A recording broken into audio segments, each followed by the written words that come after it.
Hey, fun people!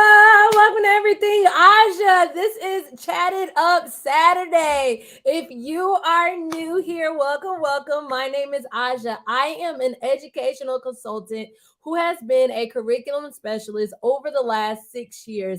That means I served as an administrator over kindergarten through fifth grade. All of the curriculum, math, reading, science, social studies, I literally helped teachers help their students in their classroom. And I took that experience, I took all of my knowledge, and I created my own educational consulting business where I hang here on YouTube, helping you teach your children, no matter if you're teaching in the classroom or if you're a homeschool teacher. I help you manage all the pieces that come with your reading instruction in order to make teaching reading more manageable. And here on Saturdays, we love to just chat it up. And Chat It Up Saturdays are just a place where we're able to come and talk about hot topics in education, those burning things that we might see on social media, that we see, running across the internet, that come across the TV. And it just gives us a moment to just talk about it, to allow your voice to be heard. So, this is a place respectfully where you can come, share your opinions. We get to talk about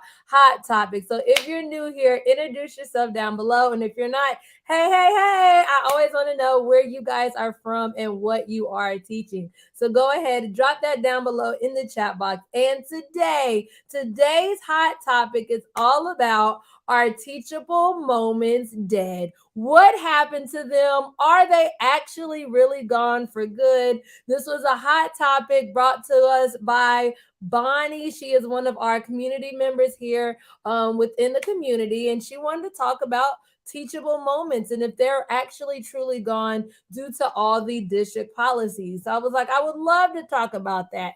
So that is our hot topic for today. So let's dive into it. Before we can just dive into our teachable moments dead, we actually have to talk about what is a teachable moment, because understanding what a teachable moment is will allow us to be able to answer the question effectively.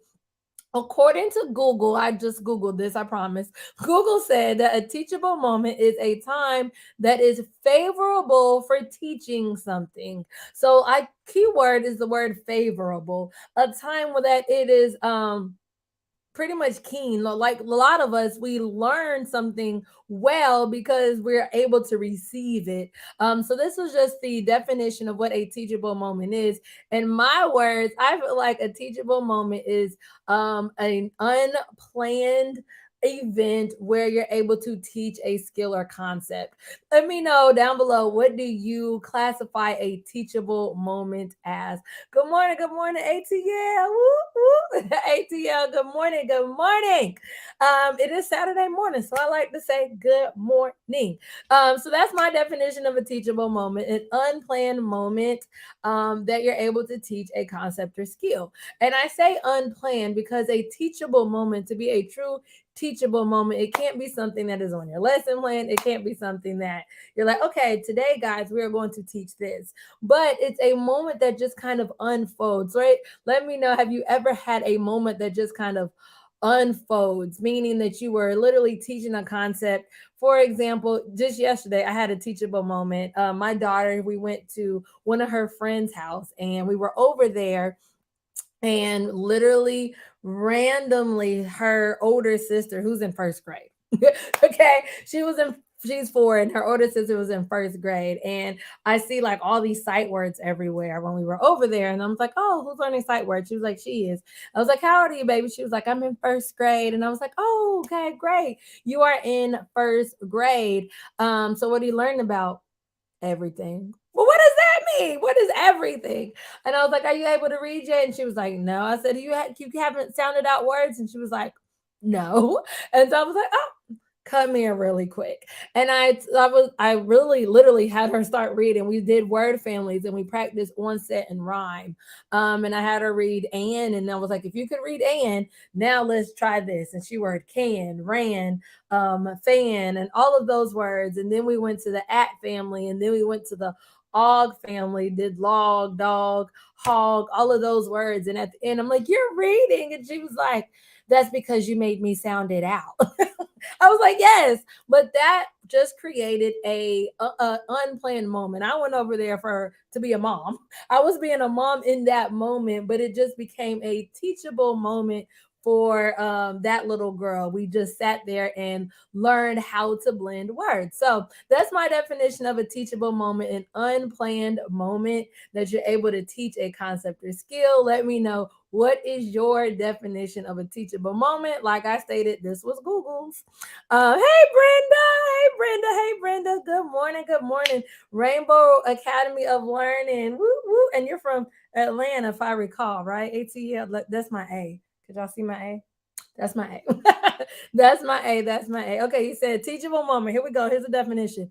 One that stays on your mind. You can enhance your thought process. I like that one, to enhance a thought process, which that's really what you're doing.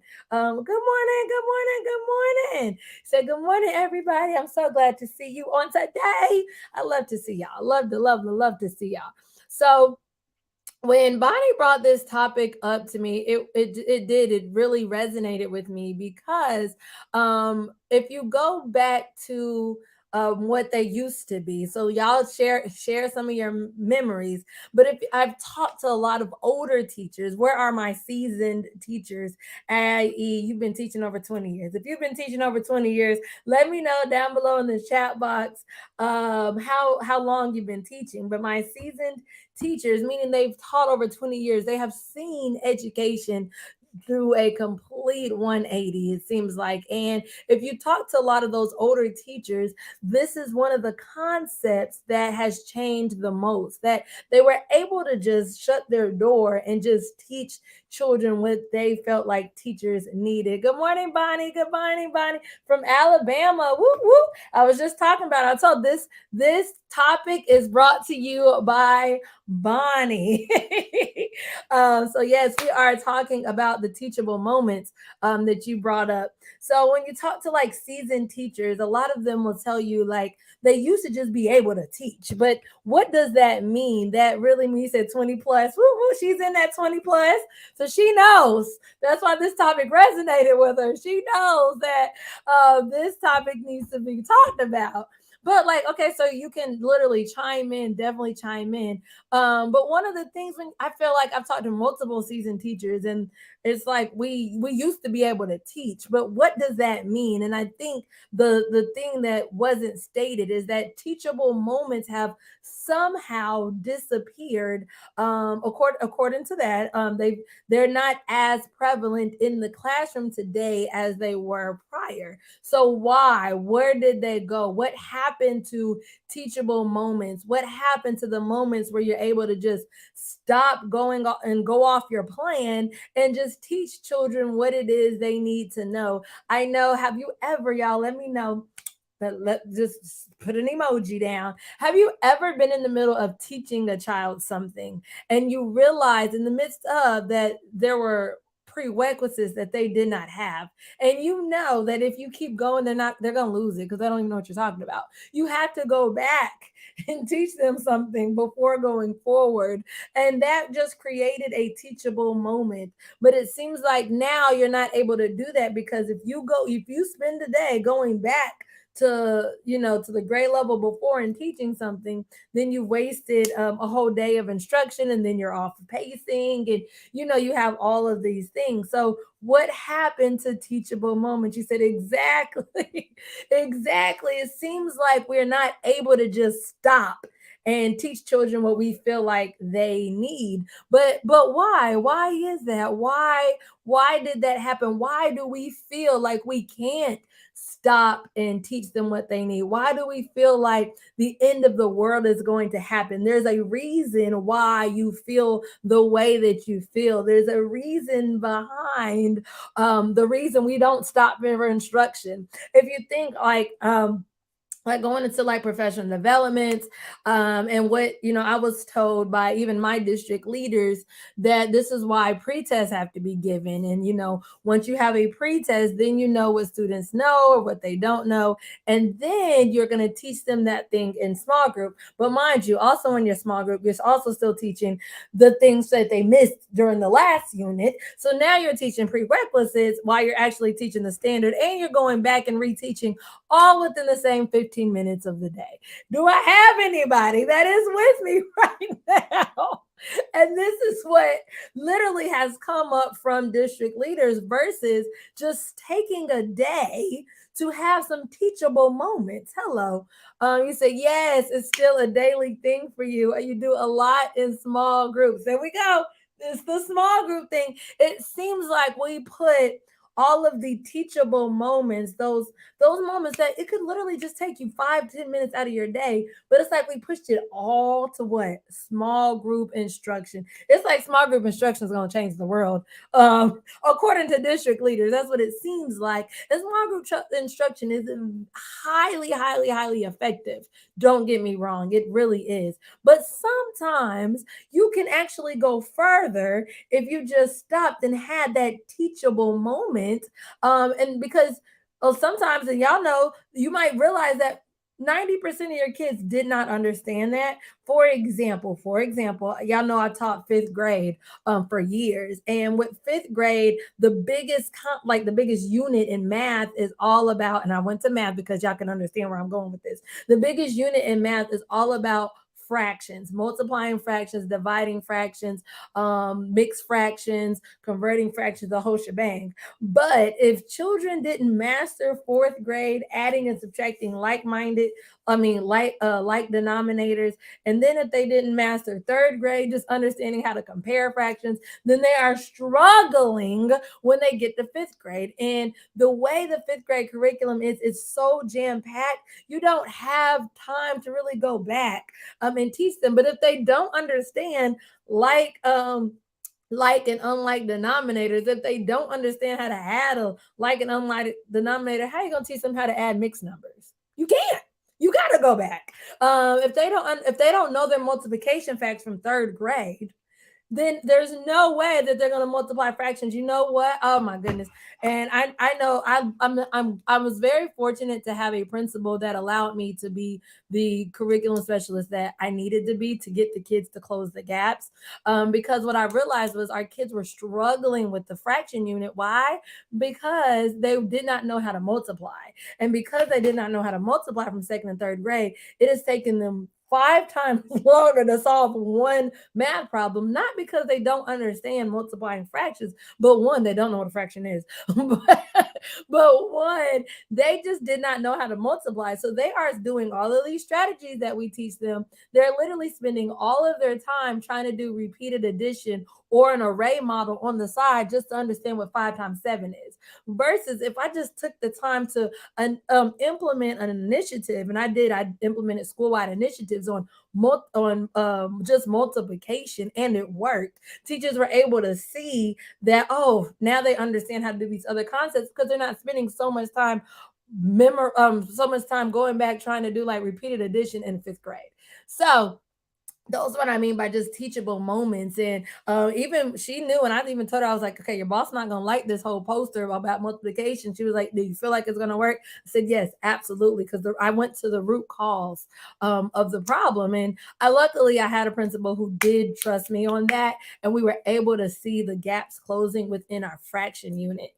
And so I shared that to say, like, we do have to have a balance of, okay, at what point can we just kind of stop and have some teachable moments that we can kind of just go back and teach them some things, even moments when we talk about teachable moments that are not even a part of the curriculum. For example, where are all my social study nerds at? Hello, that was me. I love fifth grade social studies, at least here in Georgia. I feel like is one of the it's hard because they teach everything. Well, they changed it recently, but it went from everything from World War I and the Reconstruction, and the Civil War starts all the way from there, all the way until Barack Obama being president. It is the biggest span of history, I feel like, in any other grade level. Because I'm like, we covered, the kids used to be so confused because you covered Civil War, World War I, World War II, Vietnam War, the race to space. They were so tired of war, the Great Depression, Harlem Renaissance. They learned it all in 1 year. Holocaust, everything in 1 year. But that sparked up a lot of conversation. And when you try to, relate that to things that are going on now, they want to know, but why? Why can't you teach it? Because we took away teachable moments. So interesting to know, where did they go? About to go back in the chat box real quick. You said, yes, we do it all the time when you are teaching children. Yep, there we go. There we go. Money said, going back may cause you to lose time, but it saves you lots of frustration. Absolutely. I think that's the biggest thing is we think about the loss of time and how the loss of time knocks you off your scope and sequence. And do I have anybody out there where your administration expects everybody to be on the same accord all the time? A lot of administrations now are moving to where everybody is teaching the same thing. And while there's, pros to that, because one, the whole grade level is on the same curriculum, you can literally go from one classroom to another and they all look the same. But all the kids are not learning the same and all the kids do not come with the same background knowledge. So if you think about it, it knocks them off of the scope and sequence when you lose time, and then your classroom is going to be behind. And here we go. Here's one of the reasons I know even you brought up, Bonnie, when you wanted to talk about this conversation. You have the district, right? And I know here my district is really big on, they want all the teachers teaching the same thing at the same time. Period. Across the entire district, everybody is teaching it. So our teachable moments really have almost dwindled, but it's because of the district expectations of that, because the loss of time leads you to getting off pace. And I know even as a curriculum specialist, I would let teachable moments happen because I understood, but to a certain extent, I had one teacher, she was always a month behind. I'm like, why are you a whole month behind? Because she spent all of her time on teachable moments. So then, y'all know I'm always devil's advocate, but then it's like the catch 2020. Okay, could you have too many catchable moments in your classroom? All right, Joy said, you feel like here teachable moments are making a comeback. Okay, especially with prior knowledge or SEL. Okay, we have been married to pacing, guys. Hello, for the past few years. We aren't divorced, just separated.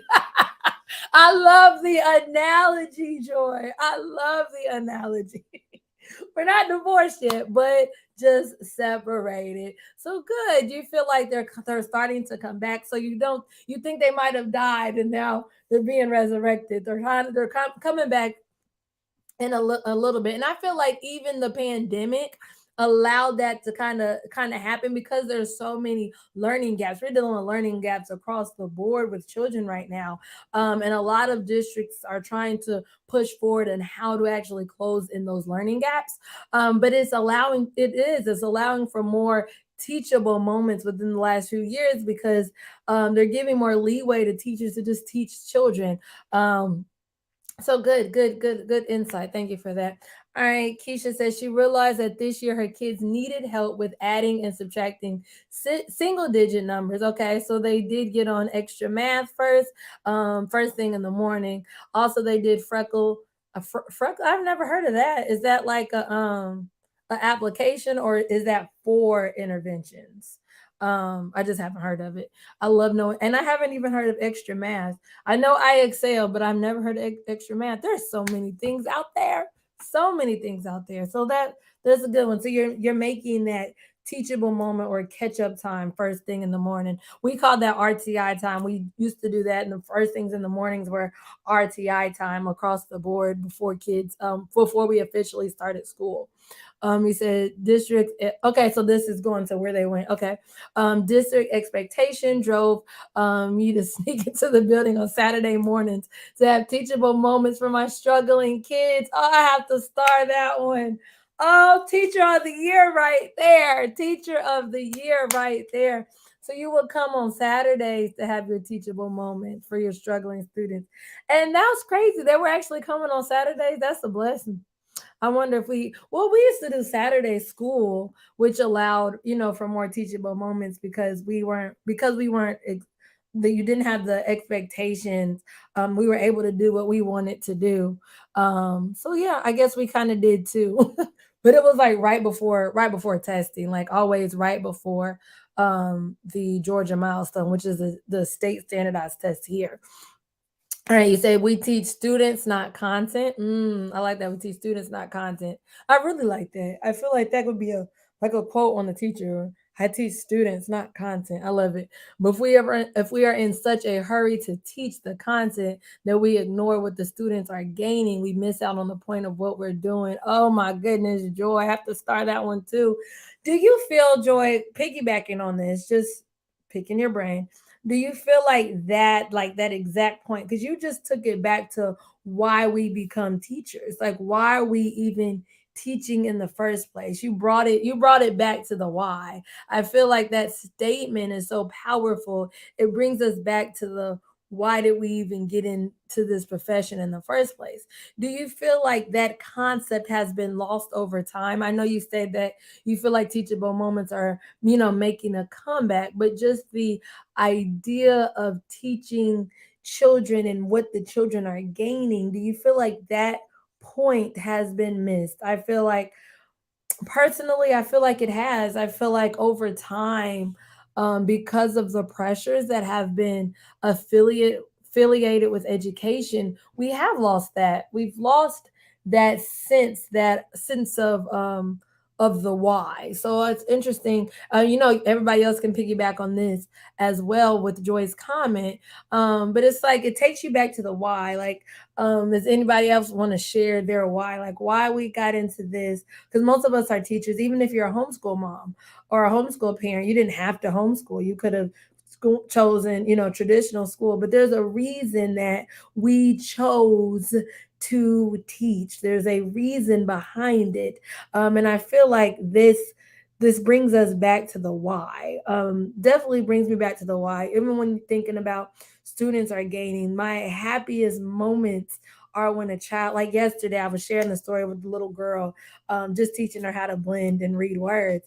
The joy in her face, that is my why. Like, and you can't really put it in words, but the reason I got an education is there's nothing like that smile moment of a child when something clicks, when they or when like they come and run into you and they're like, oh my goodness, guess what I learned, or guess what I saw. I never forget.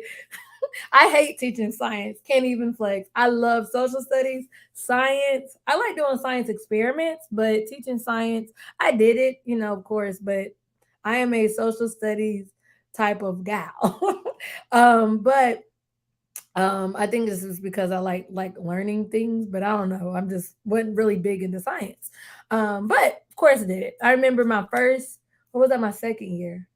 Second year teaching fifth grade. We do static electricity, and we taught about it. Whoop de whoop, kept it pushing, and I never forget. One of my students ran to me. I mean, like ran down the hall. I was like, "Baby, walk, walk, walk," and she had to tell me that weekend she was washing her clothes and her clothes stuck together. And she was able to say, oh my goodness, that's static electricity. And she told her mom, she's I told everybody all about it, just like we did in science.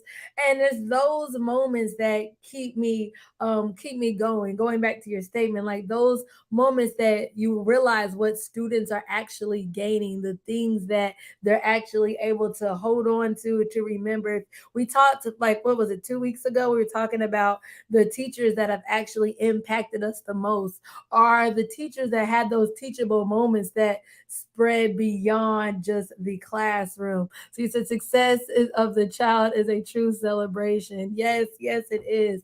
And it takes us back to the why. I know that was my why. So going back to like what Joy was saying, like going back to the core reason of why so many of us go into education, because it's not for the money. Believe me, we could take all the degrees and all the money we waste in school. It's not for the money, honey, but just going back to that why, because I agree that even myself, I've been caught up that we start to get so focused on teaching the concept.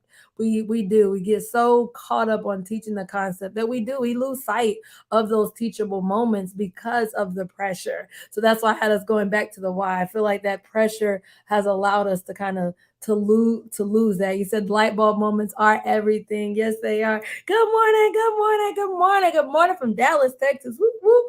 Welcome back, welcome back, welcome back. Good morning, good morning, good morning, good morning. We are talking about teachable moments. We just discussed like what happened to teachable moments, why teach them are where'd they go, where'd they go. And we were talking back to getting us back to the why, like why we really got into education. And most of the time when you think about that why, it lets you automatically kind of incorporate the teachable moments, those moments of connection with children. And then we talked about, where did they go, where did these moments go, what happened to them. And I know I commented about that. It seems like the districts have kind of like the pressure and the expectations have kind of like pushed those out of the window. All right, Bonnie said when her principal found out, she was upset. Oh, so Bonnie is talking about she used to spend Saturdays actually coming into school, and her students would come, and she would let Saturdays be her days of teachable moments, and catching children up. So she's piggybacking on the story. She said when her principal found out, see, you were doing this behind your principal's back. Oh no, I can only imagine how this went. Only imagine how this went. He said she was upset, of course, and made a deal with the janitor instead of her, but she appreciated and supported you and gave you everything you needed. Oh my goodness, that's such a blessing. It is a blessing when you have a leader that understands the importance of teachable moments, or just the moments where you're able to go just above and beyond a little bit to help a child understand. Like we were saying, the light bulbs will go off. And I do feel like y'all stated, maybe we have gone so far into teaching the concept that we have forgotten to teach the child. Because if a child doesn't understand something, then you really can't teach the concept. I mean, let's be real. If a child, like I stated, with my fifth grade math example, when kids don't understand something, it is darn near impossible to teach the concept because you're teaching the wall. You're literally talking to the exit sign in the back of your room. You're talking to the desk, you're talking to the carpet, all the little beautiful decor in your classroom, because those kids don't understand it, unless you take the time to kind of go back and catch them up where they need to go.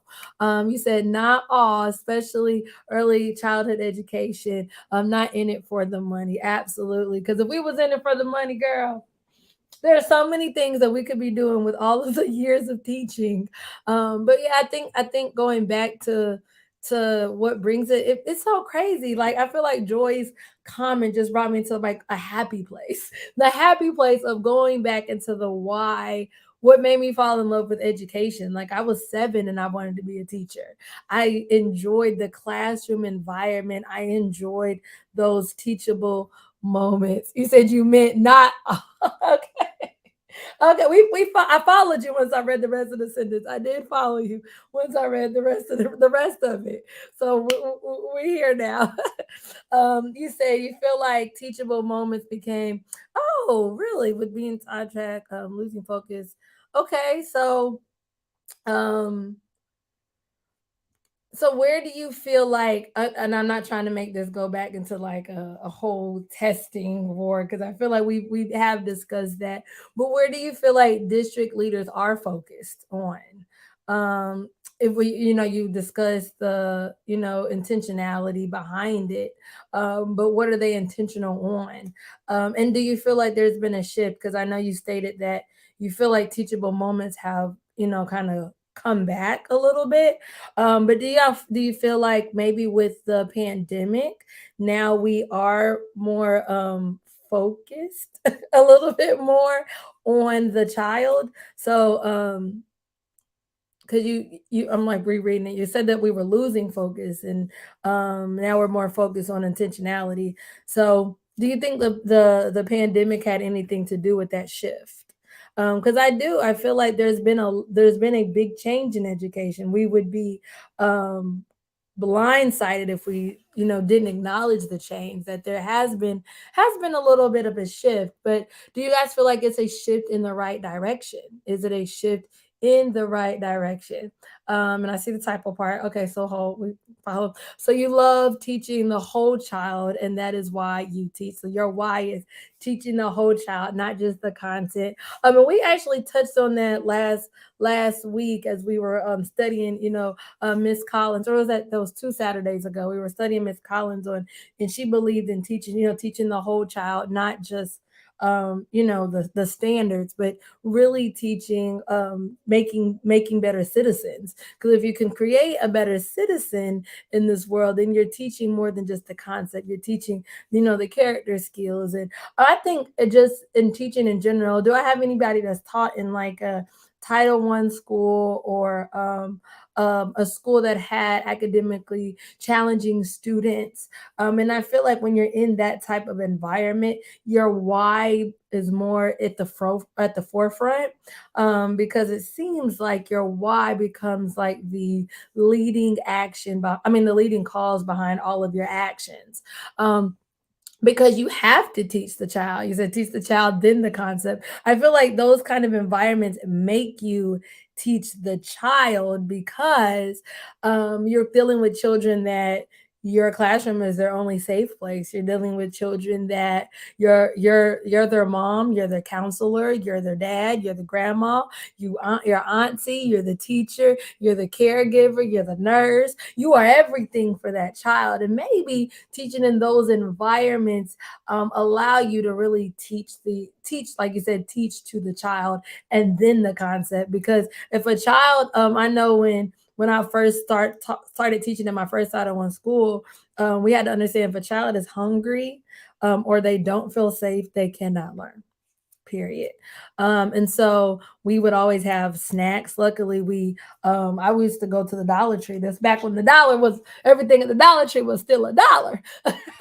Well, everything was a dollar, but I would have make sure I had snacks in my classroom, because kids would come starving, and I always created a sense of safety in our environment. This is a safe place. I used to always tell them, I don't care what goes on outside of this door, because we used to have fights in the hall. It was rough, y'all. But we used to have like a lot of fights in the hallways. But I would tell them, like, this is our family. We are a family. And the more I spoke it, the more it manifested it. The children would, buy in, like, okay, this is our family. And I did it every single year with every single class that I had. Okay, there goes all my Title I teachers.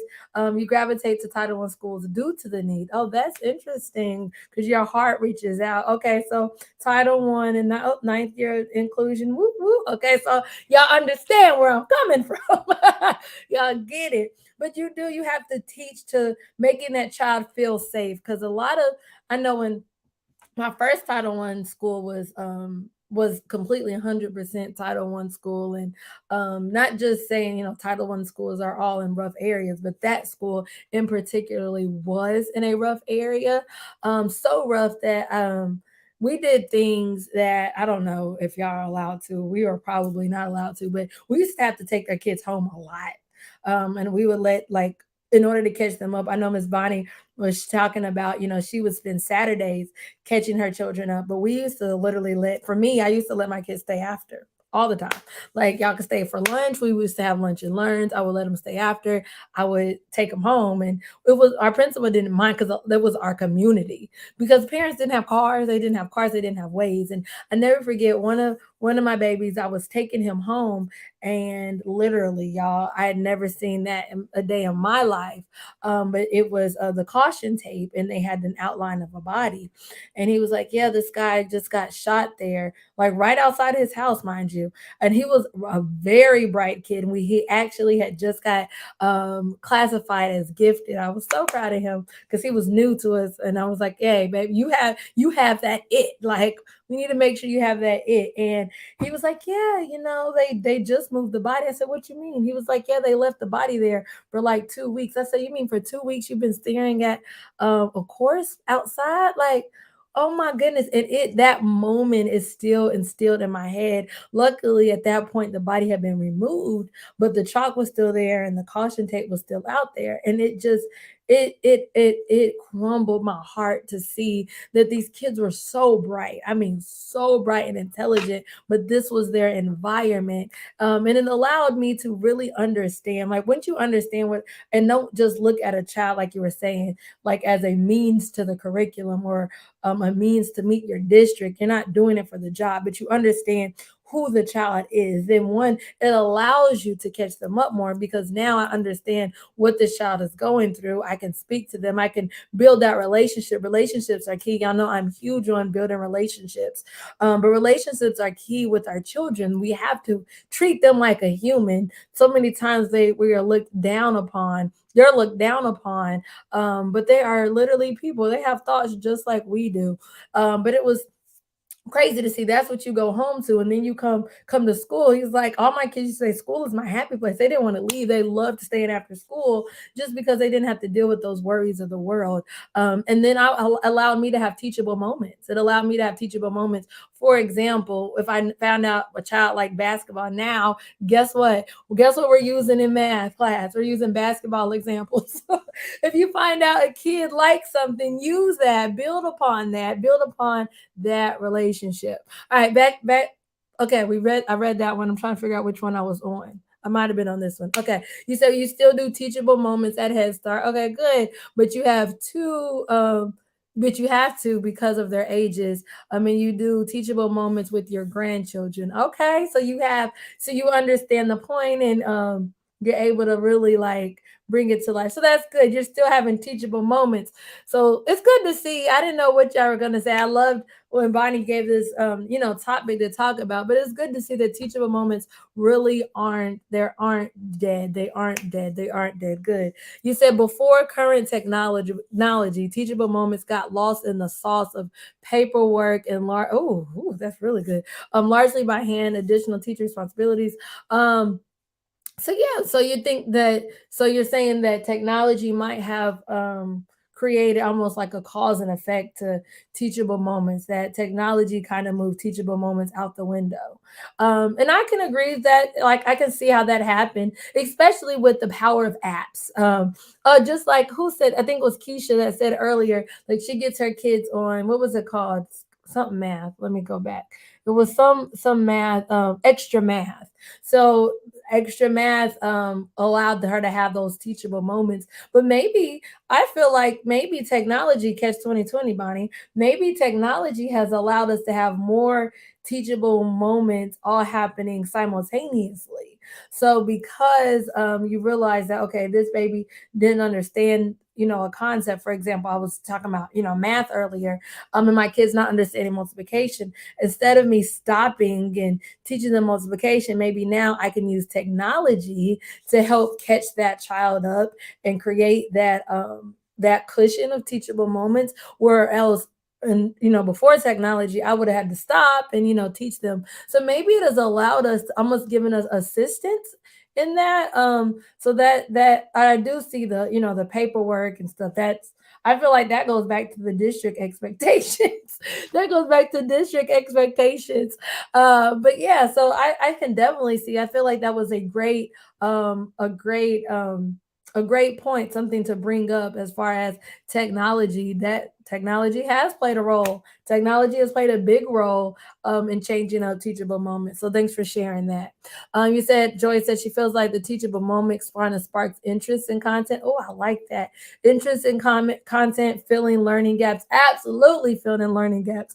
And meet the immediate needs of a student. Oh, I like the fact that of immediate need. The reason why I want to kind of piggyback on that, going back to the definition earlier, we talked about the actual definition of a teachable moment, and we kind of shared what is a teachable moment. But according to Google, a teachable moment is a time or that is favorable for teaching something. I shared my definition as something that is unplanned. But when you have an unplanned moment, it allows you to cater to the third part of what you were saying, that immediate need. What does that child need right there, or in that moment? and allows you to really cater to that immediate need, like you said, like at the core, at that very moment, what does that child need? And that will help you then close in learning gaps. And like you said, it does allow you to spark interest, because now they're like, oh, okay. And I think where teachable moments may go too far is when we spend, days, maybe a week, going back and back in. But some teachable moments really can be very quick, very short. And believe it or not, that's when kids listen the most, is when you teach them something on the spot that they need. And I feel like that's even the case with us. Have you guys ever been in like a PD, or you're learning something new and you have a question, or you don't really understand something, and the person never goes back and just clarifies whatever it is that's blocking you? Then you're pretty much not going to pay attention to the rest of the PD, because you didn't get your answered on the spot. Or if you have a question and they say, oh, questions are at the end, well, guess what? I stopped paying attention right when I had a question, because you did not allow for that teachable moment. But had you just took the time, just 5 minutes, to just break it down for me, then I would have been able to understand. You said teachable moments equals no child left behind. Truly, I love that as well, because it does. You really are like kind of catching the baby up, saying, "Hey, come join us, come join us, come join us in that, come join us in this." So yes, I love that. And Fearless Mellows, I would love to know, what is your name, so we I know what to call you. And I know you've done, I've seen you in the comments before, but definitely let us know what your name is, so I know how to address you. You said you teach in, okay. Woo, woo. I feel like we are all over. We're all over. I love that, how we are some of everywhere here in the U.S. So that is such a blessing. What technology can do, right?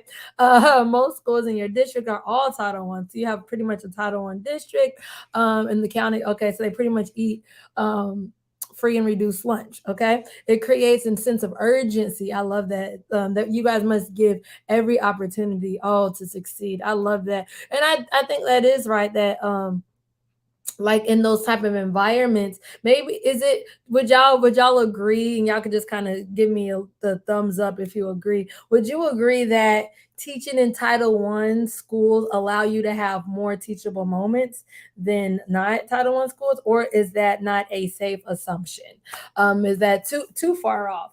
Because it seems like, during this conversation, we're able to say, with Title One schools, you're able to really kind of have more of those teachable moments, because we have to teach the whole child, so we have to have more of those moments. So does that entitle to more moments? What does that mean for schools that aren't Title One?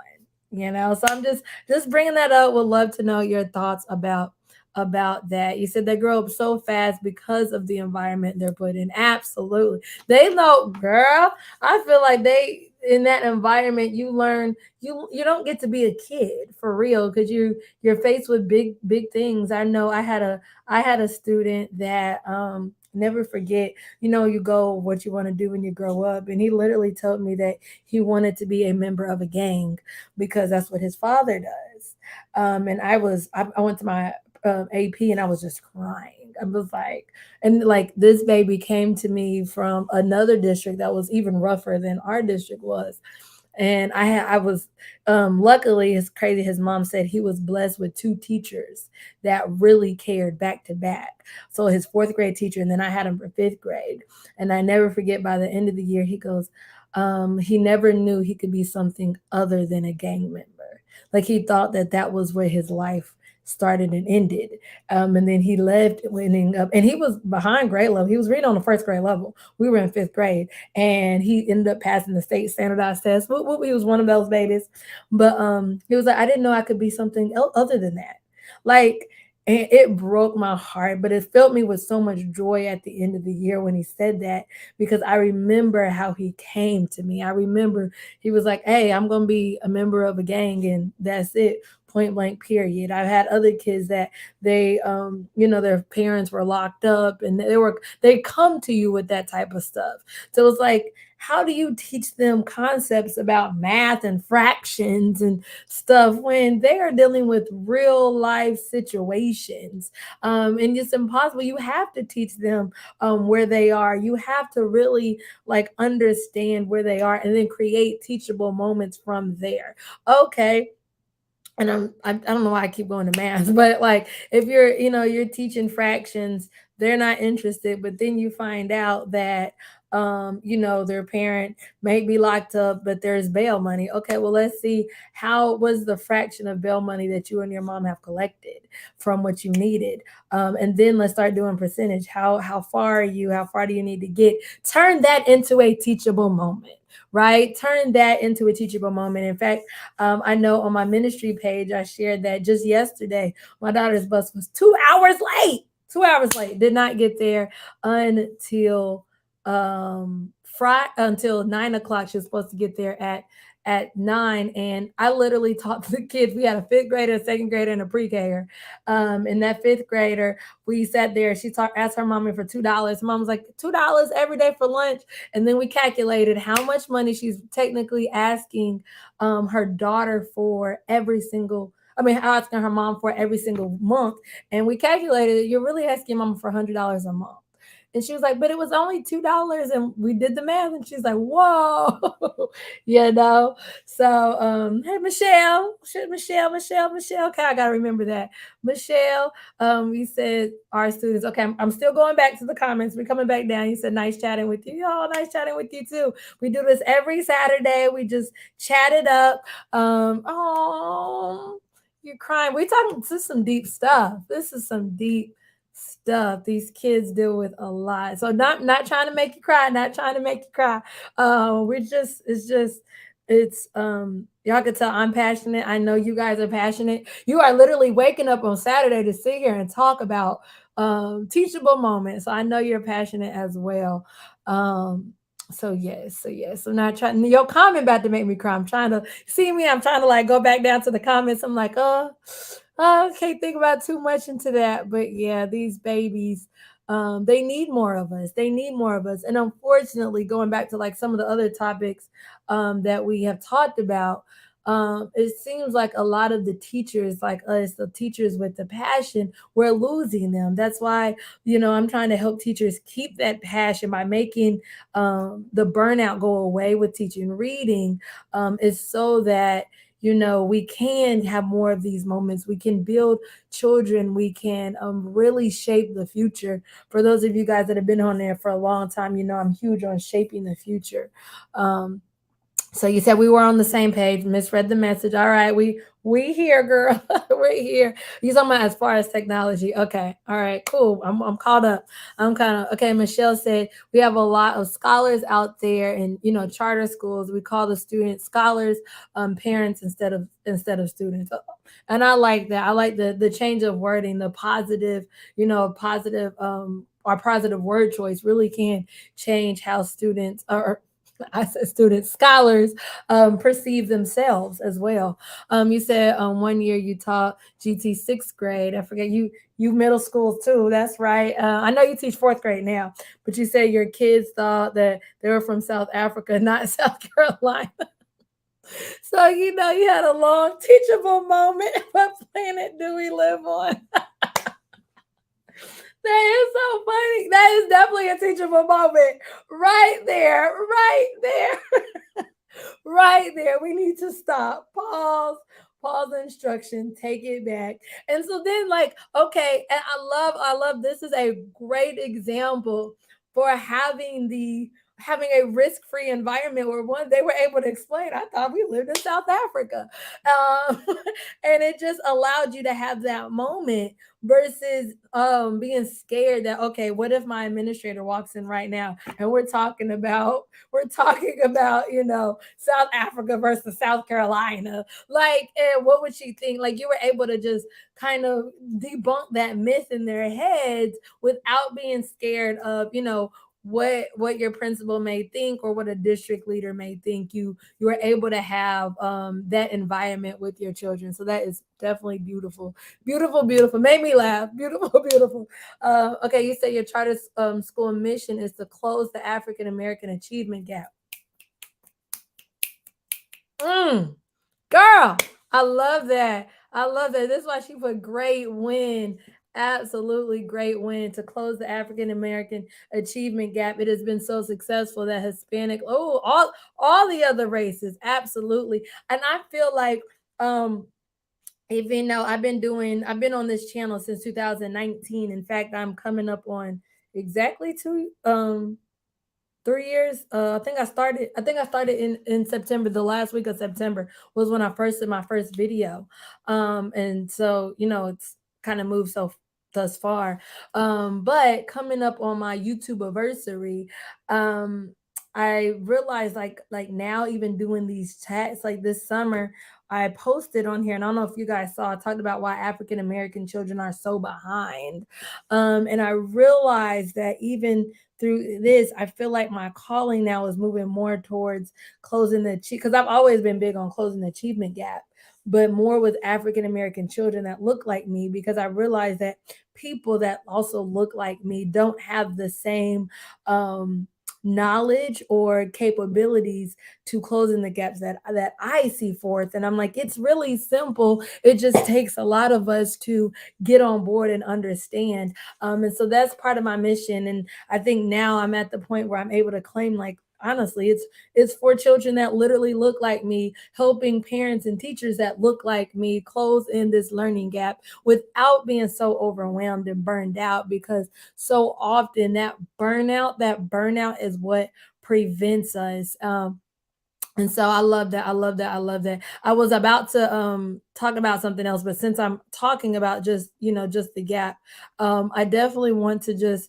and I'm not even going to do a huge pitch, but just to let y'all know, coming up, I have a complete free workshop coming up on the 3 secrets to teaching reading with ease, where I'm able to help you literally teach reading without that burnout, so that we can close the gap within African American children, because African American children are so behind. And in fact, here on Monday, all next week, I'm doing a free training here on YouTube, where every single day, join me, it's free. Just hop on every single day at 7 o'clock p.m. I'm jumping on here, giving you tips and tricks in order to set up your classroom for success in reading. And on Monday, the first one is how to get children reading independently. And in that, it's crazy because I include some information on how our children, African American children, aren't reading for fun, how actually far away from Caucasians we are when it comes to just reading independently. Our children aren't picking up books and reading. So definitely join me Monday so we can chat about that, and I can give you some free tips and tricks with that. I love giving you guys things and knowledge and stuff and so forth. But in order to do just that, close that achievement gap. So definitely join me all next week at 7 p.m. Eastern Standard Time. We'll be on here live on YouTube. In fact, you can literally go on the videos, just save, you just put notify me for each video. That way you'll get the notifications, or right down below in this video right now, right next to the subscription button, because hopefully you're subscribed. If not, subscribe now. What are you waiting on? But right next to the subscription button is a bell. Turn on your bell notification. So click the bell, and then you want to click all click the bell and then click all. That way you'll be notified every single day next week when I go live at 7 o'clock. YouTube will send a notification up, and then you'll be notified. And then coming up on September 19th, I have a free workshop on Zoom, all about how to help you teach reading without being burned out. In that workshop, we're going over what everybody does wrong with reading and what you can do instead, the game-changing mind shift that can literally have you run your instruction on autopilot, giving you more time for teachable moments. So when your instruction is running on autopilot, you're able to have more teachable moments, literally, because you're not spinning your wheels on literally the same things that you're pretty much planning now. You don't even realize how much time in your day you can actually save simply by having your instruction run on autopilot. And then also in the training, we will be going over how to reimagine what you can do with all of this extra time, because you have a system that is simple, fun, and effective. And then, last but not least, we'll go over the one step that you can immediately implement to achieve high growth while working less. So, if this sounds amazing, which I hope it is, definitely join me live on September 19th. I just included that link down below in the chat box so that you can join live. Like I said, that will be on Zoom. But all next week, I'll be here on YouTube. Both are free the entire week on YouTube and even the workshop. Just trying to make sure that this year is your best year, helping you teach reading as simply as I possibly can so that you can avoid burnout in order to close in that a gap with our children. We don't realize that 9 times out of 10, that gap is formed because we are burnt out. Believe it or not, we don't allow ourselves to have time to do teachable moments. We allow all of the pressure that's coming, down from the pipelines to kind of just crowd our judgment, and we're not left with teachable moments or time to just go out and just breathe and woosah and create moments with our children because we are so bogged down. But I was able to create a system that allowed me to kind of have my instruction run on autopilot that gave me more time, not only more time for my children but also more time for me and the peace of mind the peace of mind having my instruction run on autopilot. So hope to see y'all there. Keisha, I think you're already registered for it, so woo, woo, can't wait to catch you live. You say yes, or even have access to materials. Absolutely. Absolutely. I can't believe we've already been chatting so long. So I would definitely wanted to close out, and especially if you're watching the replay, let us know what are our thoughts, like just to wrap up. So now what? What could we do to implement more teachable moments? As a conclusion of this conversation, it seems like that in conclusion, we feel like teachable moments aren't dead.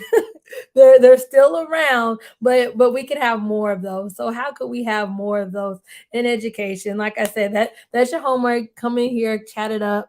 Let us know where we can go further, where we can go from here. How we can go from here. You said join us. Yep, you're signed up too, Bonnie. How could I forget you? Yes, and you're already in Teaching by Design, and she's still coming to the workshop because there's more knowledge to be gained. Absolutely. You said there's something for all levels. You too, pre-K. Absolutely. Pre-K through fifth grade. I never leave pre-K out. I don't know why so many people do K5, but maybe it's because I'm a former pre-K teacher. Woo, woo. I always do pre-K 5 because honestly, what our children learn in pre-K sets them up for that's the foundation. Pre-K kindergarten is the foundation because like literally I went to my baby's school on Wednesday, and she literally is the only child that really knew how to write her name. Not the only, like there was a handful, but she's on her last name, like writing her last name. And these babies aren't even knowing how to write their first name. But it matters. It matters. Teaching them young, getting them prepared for readiness is so important. So definitely, what I teach you is the concept of the system of having systems in your instruction. So it does not matter what you teach. The concept is the same. You say you're ready. Whoop whoop whoop. I love it. I love it. I love it. I love it. So definitely, we'll see you guys this week. Like I stated, all next week I'll be here live 7 p.m. So we won't be dropping new videos. Last week I dropped my review of the Orton Gillingham curriculum. So if you are teaching structured literacy, make sure that you go and watch those. A lot of schools are moving to structured literacy or science of reading, one and the same. So definitely, I've done structured reading tips. So if you're brand new and switching curriculums, go check that out. And then I also did a review of the Orton Gillingham curriculum. And coming up next week, I will be literally diving down. I mean, everything you need to set up your classroom for success in reading.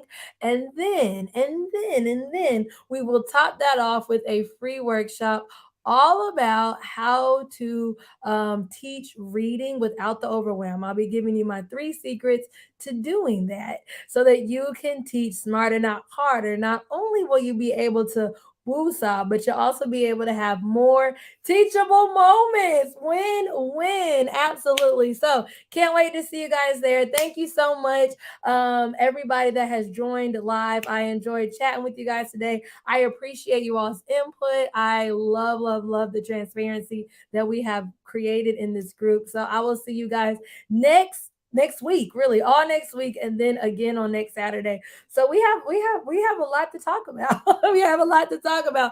And of course, if y'all the name what just to catch y'all up, Chatted Up Saturday was the voted win. So that is the official name. Whoop whoop. That name was given by Bonnie again. Bonnie, you are on it. You have given us the topic for today and our days.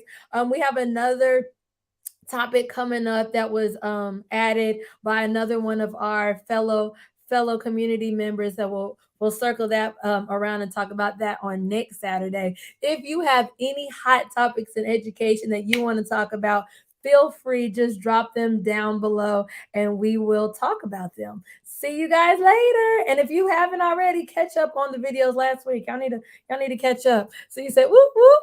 So thank y'all, thank y'all, thank y'all, thank y'all, thank y'all. And I will see you guys all next week as we prepare our children for success in reading. See you there. Love y'all.